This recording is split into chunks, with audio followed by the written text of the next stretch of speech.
तो आज मैं आप सबको पढ़ाने जा रही हूँ अलिफ़े वस्ल के बारे में, जो कि आप सबको बोर्ड पे दिख रहा होगा।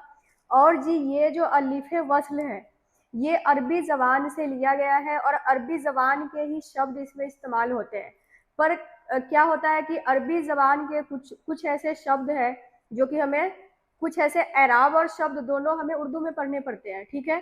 तो इसके लिए अरबी ज़बान, और वैसे भी उर्दू ज़बान जो है ज़बानों का मजमुआ है, ढेर है, खिचड़ी है, सभी ज़बान में से इसमें लफ्ज़ लिए गए हैं, या तो पंजाबी हो, हिंदी हो, इंग्लिश हो, उर्दू हो, फारसी और अरबी, ठीक है। ये सारे ज़बानों का खिचड़ी है, मिक्स है, इसमें सभी ज़बानों से लफ्ज़ लिए जाते हैं, ठीक। तो आज हम लोग पढ़ेंगे अलिफ़े वस्ल के बारे में। और अलिफ़े वस्ल क्या है कि उसमें जो एराब है अलिफ़े वस्ल वो लिया गया है अरबी ज़बान से, और अरबी ज़बान के ही कुछ शब्द है जो कि उर्दू ज़बान में लिया गया, और हमें कई बार पढ़ना भी होता है और लिखना भी होता है और इस्तेमाल भी किया जाता है। जैसे कि मैं कुछ शब्द भी लिख दी हूँ जैसे के तौर पे कि उसको लिखना कैसे है, ठीक है।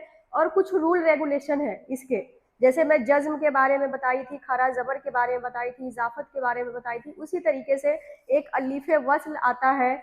और आप सबके वहाँ पर ज़्यादा डाउट्स होते हैं क्योंकि इसमें थोड़ा सा कंफ्यूजन भी होता है, तो वही डाउट आज मैं क्लियर करवाने के लिए कुछ रूल रेगुलेशन लेके आ गई हूँ। और एक बात और, वीडियो को आपने लास्ट तक देखना है क्योंकि और भी थोड़ी सी जानकारी है जो कि आपको बाद में दी जाएगी। पहले क्या है कि पहला जो अपना रूल नंबर 1 है वो मैं करवा दी हूँ, फिर 2 करवाऊंगी, फिर मश्क करवाऊंगी, प्रैक्टिस, ठीक।